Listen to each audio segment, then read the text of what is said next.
Hi, this is Fizzy Pro 3 channel. In today's video, I will show you how to change the time format on Macbook. Before you get started, don't forget to subscribe and turn on the notification to keep you updated about this channel. So let's go. You can switch between a 12-hour clock and a 24-hour clock in the language and region section of System Preferences menu. This is also dictated by the region you've selected. If you want to customize the way your clock is laid out, you can schedule the elements to your content. So how to do it? If you want to change your time format on your Macbook, you can open your System Preferences.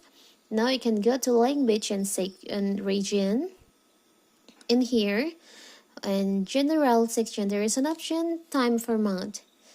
It's set to 24-hour time, and if you want to make it 12-hour time, you can just remove the checklist on it, and you can see on your clock that using the time format change to 12-hour time on your Macbook.